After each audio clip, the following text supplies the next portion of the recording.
D'abord, j'ai le trac. J'attends. Je suis là, bien avant vous. J'aime bien m'asseoir dans la salle et regarder la scène longtemps. Un peu comme une prière. Je vis par et pour le théâtre. J'ai du mal à aimer, alors je joue. J'ai du mal à vivre, alors je chante. Quoi? Je suis trop vieille pour le rôle? Non, mais c'est ça? Mais expliquez-moi. Qu'est-ce qui m'expulse soudain de la catégorie des baisables?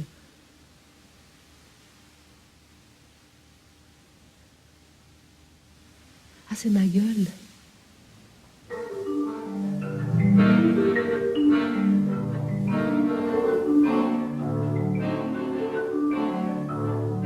Quoi? Ma gueule? Qu'est-ce qu'elle a, ma gueule? Quelque chose qui va pas? Elle ne vous revient pas? Oh, je sais, vous n'avez rien dit. C'est votre œil que je prends au mot. Souvent, un seul regard suffit pour vous planter mieux qu'un couteau. Quoi, ma gueule? J'ai d'abord choisi le thème, le temps, et puis après j'ai choisi des chansons autour du thème du temps. Après j'ai écrit les textes. Je suis pas une écrivaine, hein. Donc ce que j'ai écrit, c'est vraiment au plus proche de. Donc c'est une parole vraie dans le sens où elle est la mienne. Si jamais, je voudrais que vous laissiez mon nom dans vos agendas pendant quelques jours encore avant de le biffer. Enfin, je voudrais que vous laissiez ma voix sur votre répondeur quelques jours encore avant de l'effacer. Enfin, si jamais. Est-ce que je serais touchée? Oui, c'est bien. Puis en fait, cette idée que tu as eue, enfin, cette Des mains. impression sur les mains, tu peux, je pense, même les garder sur le petit... Ouais. François, ce qui m'a tout de suite plu chez lui, c'est sa qualité humaine. Est-ce que j'aurais peur? Est-ce que j'aurais mal? Est-ce que mon corps ne sera pas trop repoussant? Mais je veux pas vivre plus longtemps que j'en serais capable. Oui, et j'ai l'impression, enfin, puis de le garder comme une... C'est une chose comme que tu sais. Enfin, mais je me suis dit, pour un on spectacle a comme parlé de ça, on va être sur la même longueur d'onde, même s'il a 30 ans de moins que moi. On va être proches l'un de l'autre et effectivement, c'est ce qui s'est passé. Mais qu'il peut y avoir ce petit temps avant. Dire oui, j'accepte tout ça, je le sais. Oui, j'irai jusqu'au bout. J'irai jusqu'au bout, mais je veux pas vivre plus longtemps que j'en serais capable. Faut me laisser cette... Ouais, exactement. Faut me laisser ça. Il y a une douceur, une humanité dans le travail. Il n'y a jamais eu de heurts. On parlait de la même chose. Tu te dis, ben non. On parlait de la vie, de l'amour, du don de soi, de la seule chose qui vaille la peine. On est d'accord à peu près sur les mêmes choses. C'est aussi le temps qui va encore, qui glissera dans les mains, enfin, mais qui est pas... Le temps qu'il me reste. Si je dis oui, j'accepte de vivre et de vieillir jusqu'au bout et d'accueillir ce qui vient. Mais je veux pas vivre plus longtemps que j'en serais capable. Ouais, très bien. Moi, j'ai le courage d'être lâche, j'ai peur. Ça, c'est très bien aussi. Quand j'étais à la fin de mon adolescence et que j'ai commencé à vouloir faire du théâtre, forcément, en allant voir des spectacles en Romandie, forcément, j'ai vu des spectacles avec Yvette Terrola. Et j'ai le souvenir d'avoir été très impressionné par cette comédienne, parce que je découvrais avec elle quelqu'un qui amenait une véritable personnalité à travers les différents rôles qu'elle pouvait faire, qu'elle défendait toujours remarquablement. Je saurais, s'il le faut, victime obéissante, tendre au fer de calcasse une tête innocente, et respectant le coup par vous-même ordonné, vous rendre tout le sang que vous m'avez donné. À travers tous ces personnages, il y avait vraiment une figure qui était celle de Yvette Terrola. Je m'en souviens jusque-là. C'est la prière d'Iphigénie de Racine, mon premier rôle.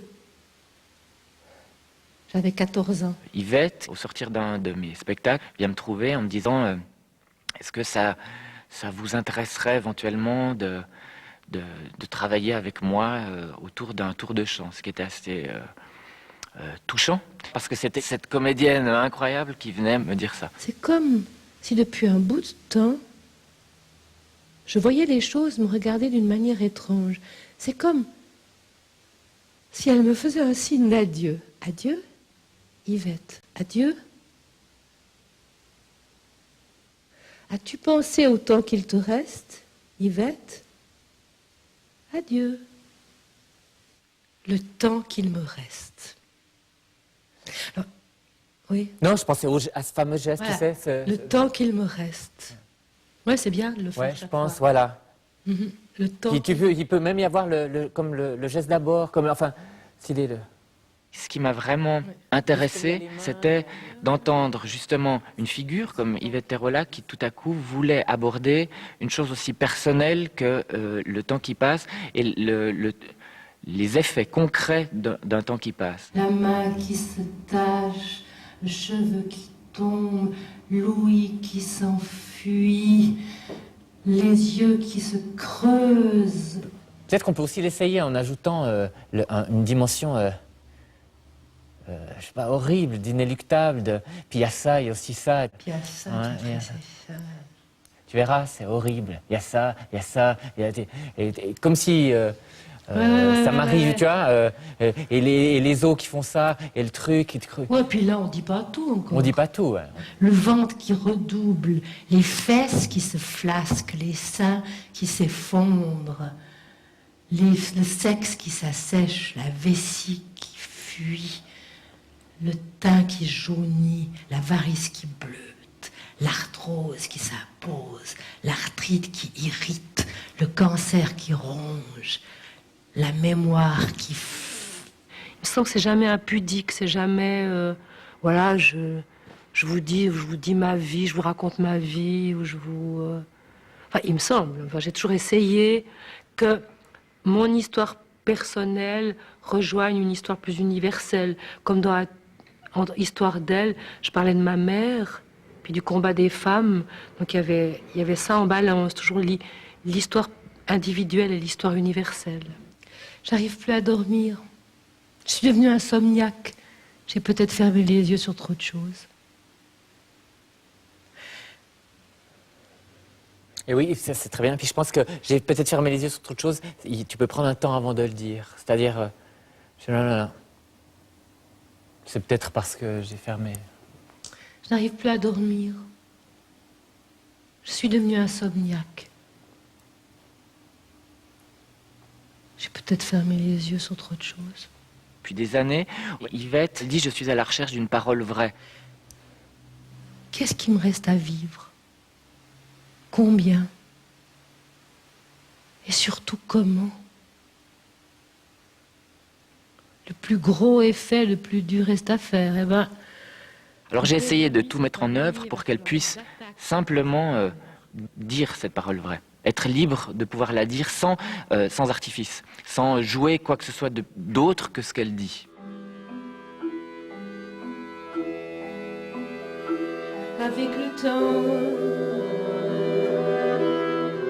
avec le temps tout s'en va, on oublie les visages et l'on oublie les voix qui vous disaient tout bas, le mot des pauvres gens, ne rentre pas trop tard, surtout ne prends pas froid. Quand il y a quelqu'un qui vous regarde jouer avec autant de... Je ne sais pas si j'ose le mot amour, mais avec autant de générosité, on a envie de lui donner. Quand un metteur en scène est généreux, on a envie de lui donner toujours plus. Et quand un comédien joue, un comédien est là, je sais pas, ça m'habite complètement. C'est-à-dire que c'est un moment où soudain, je suis en empathie absolue avec cette personne-là, mais c'est parce que cette personne m'invite à éprouver des choses et du coup, je les éprouve totalement. Avec le temps tout s'en va, et l'on se sent blanchi comme un cheval fourbu, et l'on se sent glacé dans un lit de Et l'on se sent toute seule peut-être, mais peinard. Et l'on se sent floué par les années perdues. Alors vraiment, avec le temps,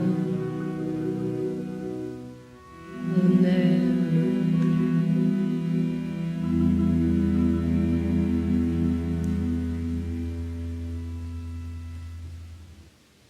Il ne faut pas qu'être sentimentaliste. Non, mais il n'y en a pas. Pour l'heure, en tout cas, il n'y en a pas. Comme on dit dans le... Elle avait vite la larme à l'œil, celle-là. Oui, non, je pense qu'il ne faut pas de sentimentalisme. C'est la situation qui est... Moi, je ne sais pas comment tu fais pour tenir. Parce que moi, je serais en larmes. Hein, avec le temps. Ah, ouais. Comme tu l'as, après ce que tu as dit, il y a des fois, j'ai plus envie. Avec le temps, à la fin, on n'aime plus.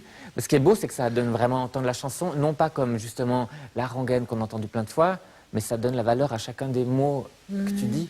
Mais ce choix de la simplicité, de l'évidence, je suis vraiment plus que convaincu, quoi. Moi, c'est vrai que je pleure facilement parce que voilà, mais il faut pas. Enfin, c'est pas très bien. C'est pas parce qu'on est ému soi-même sur scène que les gens sont émus dans la salle. Mais il y a des moments où on est submergé par l'émotion. Alors, il faut la contenir, parce que ça sert à rien. Il faut pas jouer en pleurant, mais quand je me fais mon oraison funèbre, je dis effectivement, elle avait la larme un peu facile, parce que je me moque un peu de moi, quoi. Elle était très émouvante quand elle chantait. Ah, ça, elle avait vite la larme à l'œil, ça c'est sûr. Elle avait pris un sacré coup de vieux ces derniers temps. Ah, tu trouves? Moi, je trouve qu'elle était plutôt bien conservée. Elle faisait plus jeune que son âge. Elle avait quel âge? 88. Mais non, tu es folle, beaucoup plus. Elle n'avait pas fait un lifting pour finir. Eh ben, si elle avait fait un lifting, on peut pas dire qu'elle était réussie. Je suis pas résignée, mais j'ai quand même des moments où je trouve que c'est pas juste, quoi, de vieillir. C'est pas très rigolo pour une comédienne aussi de vieillir. Je suis pas franchement optimiste avec ça. Mais on n'a pas le choix, je dirais. Elle n'avait pas un problème de mémoire, là. Elle n'avait pas une oreillette. Mais depuis longtemps, elle avait une oreillette. Depuis son spectacle, là, tu sais, au-delà du vertige numéro 3. C'est là qu'elle avait commencé à mettre une oreillette. Eh ben, quand on peut plus faire son métier convenablement, on arrête, moi je dis. Mon problème à moi, c'est la mémoire qui flanche. C'est un vrai problème, ça. C'est la seule chose qui m'ennuie véritablement pour ce métier, dans le vieillissement, c'est le problème de la mémoire, quoi. Mais bon, pour espérer que ça tienne encore pendant un moment.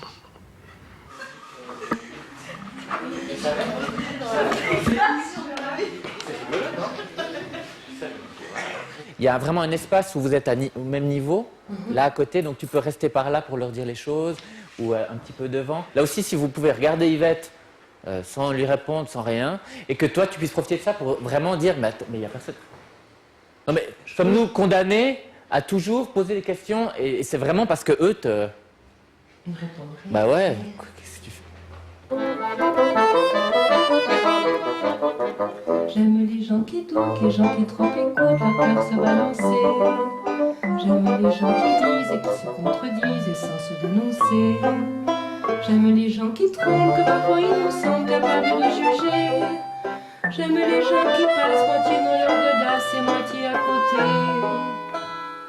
J'aime leurs petites chansons, même s'ils passent pour des cons. Il s'agit pas de jouer l'humour, c'est ça. C'est-à-dire qu'il ne s'agit pas de tout à coup de dire ah bon, maintenant c'est le super sketch sur le temps qui passe, mais c'est vraiment juste l'humour de la situation. Tu peux te réjouir quand même. Moi je me réjouis des fois. Ah oui. À l'avance. Ah bah ouais, ça c'est très bien. Par exemple des deux commères. Ouais, ça c'est super bien. Ça, et là tu l'as accéléré à un moment donné, sur la fin, ça c'est très bien. Est-ce que on y retourne? Nous, on a d'autres questions. Oui. On va savoir s'il faut qu'on reste le plus sobre possible, si on a le droit si un sourire est exclu, si ce genre de choses. Enfin... Je pense que vraiment vous pouvez rester simple, il n'y a pas lieu de jouer quoi que ce soit en fait.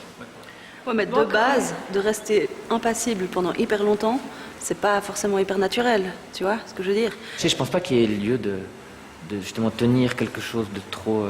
c'est vous ici, vivant, de manière assez normale quoi, j'ai l'impression.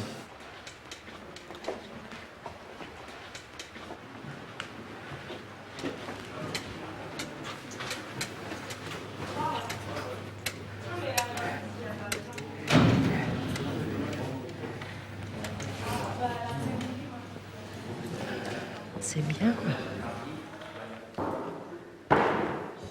Là, c'est tout des positions pour pouvoir parler, être... je sais pas, je dis des trucs comme ça, mais les commères, par exemple, peuvent être ici. Ouais. Après, on a vraiment l'endroit Le plus près du le plus public. près, si j'étais un arbre. La première répétition ici était vraiment très dure comme ça. Très dure parce que on était tellement content d'avoir trouvé toute la matière charnelle. Et puis après on est arrivé ici où là l'espace est plus grand, c'est le moins qu'on puisse dire, où l'acoustique est pas du tout la même. Et tout le travail ici, ça a été d'essayer de retrouver l'intimité malgré l'espace. Donc c'était très dur. L'autre jour, dans un hôtel, j'ai traversé la chambre. J'étais nue, j'allais me doucher. En passant devant un grand miroir, la lumière était crue. Je me suis retournée. Qui était derrière moi? Je ne m'étais pas reconnue. On était dans une espèce de chose assez crue. C'était très dur parce que c'est un moment où on se dit ouh là là, et zut, et si toutes les options qu'on avait prises étaient fausses? Enfin, en tout cas, c'est évidemment ce que moi je me suis demandé. Est-ce qu'on a eu raison d'aller à cet endroit?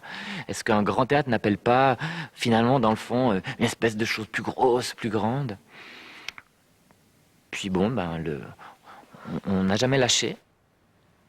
Les hommes ne me regardent plus dans la rue. C'est étonnant. Le désir disparaît du regard de l'autre. Bon, ça c'est triste. L'autre jour, dans cet hôtel, je me suis arrêtée, éberluée, devant cette chose incroyable que je voyais là. C'est pas moi, ça, là. Ce que je vois dans le miroir, c'est pas moi. Là, on a fait une traversée, c'est évidemment difficile. Mais quoi. c'est pas... Ça allait, quoi, quand même, c'était pas... Ouais. Oui, moi je pense que ça ira très bien. J'ai vraiment pas de soucis. De toute façon, l'objet, j'ai aucun doute. Quoi, aucun doute. C'est juste de lui retrouver tout ce qui va faire qu'on peut aller dans l'intimité puis que ça fonctionne. Ouais. C'est-à-dire que c'est tout des histoires de réglages après. De réglages, de temps, de choses comme ça. Voix parler. Longtemps, je me suis dit, l'important, c'est la beauté intérieure. La beauté intérieure. Tu parles. Ok. Alors, je passe la fin du texte, là... Puis vous avez augmenté un petit peu les faces aussi? Vous voulez qu'on continue ou ça va comme ça? Ouais, c'est bien. Je suis content parce que du coup, on retrouve vraiment cette intimité, cette proximité. Je suis avec toi de nouveau. Ouais. Non, c'est super. Ouais, c'est vraiment ce qui manquait hier. Bien sûr, si j'y pense, tout ça n'a pas grand sens. Mais bien sûr, si j'y pense,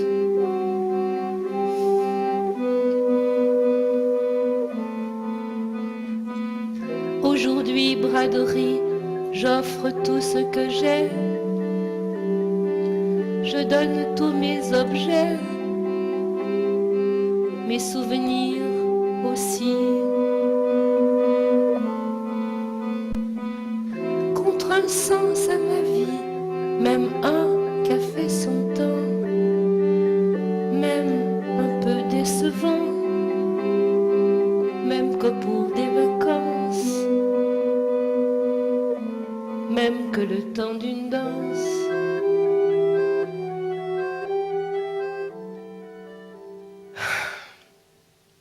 Le pire, c'est la solitude. Tu fais toujours une tonne de nouilles en trop. Je voudrais, je sais pas moi, que je sois plus transparente, qu'on me regarde, qu'on me parle, qu'on me touche avec tendresse et affection. Je voudrais qu'on m'écoute. Oui. J'ai encore des désirs. Oui. J'ai encore envie. Mais oui. Oui.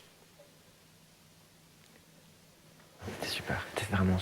T'étais juste Ouais. Je vois ce que c'est alors. Ouais. Moi, je suis content si toi aussi tu le vis comme ça. Je l'ai vu comme ça, ouais. Non. Ouais. Je trouve ça magnifique. C'est vraiment exactement à cet endroit. Moi, je trouve pas du tout. Maintenant, je me réjouis de la rencontre du spectacle avec le public parce que je crois qu'on a réussi à donner à Yvette l'écrin le plus doux possible pour qu'elle puisse livrer sa parole à elle, qui est la sienne, qui vraiment lui appartient. Et je crois qu'on n'a rien dénaturé de ça. C'est ce qui, moi, me plaît. Je serais sans doute un petit peu anxieux, mais surtout content. Je me réjouis que Yvette puisse avoir un public à qui adresser le spectacle, qu'elle puisse le donner vraiment aux gens, parce qu'on fait tout ça pour ça.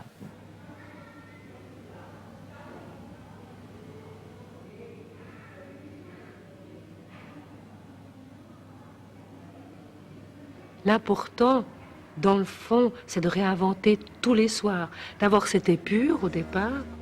Puis après, tous les soirs, de réinventer le spectacle. C'est la seule solution. Sinon, on s'en sort pas. Sinon, c'est impossible de jouer. On ne peut pas répéter. Il faut que tous les soirs, on ait l'impression que la parole surgit, que la parole nous arrive, m'arrive à moi aussi, m'étonne. Donc, forcément, étonne le spectateur. C'est le pari d'être comédien de théâtre. Tu vas m'essouffler? Si jamais, je suis dans le salle. Je suis dans la salle assez près. Et puis on a convenu que si jamais elle fera. Voilà. La mémoire. François? Ouais. Je dirais, voilà. Il est là tous les soirs. Il serait là tous les soirs.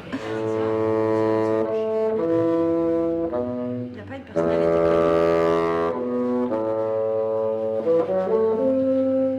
Amusez-vous bien. Partagez tout en restant. Tu dois passer par là. Il y a ma chef des moulins qui me dit merde. Merde, toi, Mélie. Je veux plus y aller. Je veux plus aller. On annule. On annule. On annule. Okay. D'accord, on rentre tous à la maison. On va manger. C'est tellement On va bien. manger.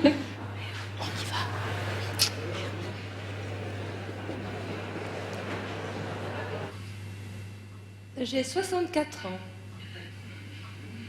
Mon cœur a déjà battu 1 845 500 000 fois. Si j'étais un arbre, je serais beaucoup plus jeune. Mais je ne suis pas un arbre. Le don de soi, c'est, dans le fond, c'est ce que je cherche à faire depuis toujours. Après, c'est le cas le plus compliqué, c'est-à-dire d'être sur scène sans être exhibitionniste, effectivement, sans être impudique, mais en ayant un don de soi total, parce que sinon, c'est pas la peine de faire ce métier, je crois. Se souvenir qu'il faut du temps pour vivre, pour mourir, rendre hommage à la vie, au temps de notre vie.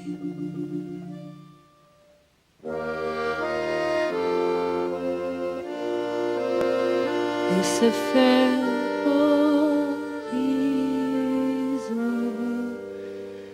et se faire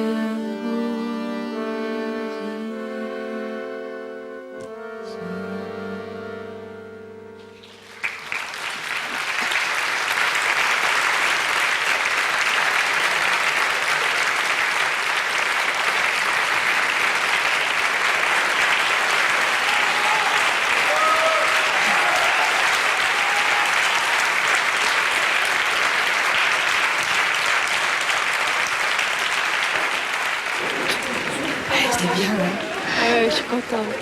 Je suis contente, je suis contente. C'est vrai?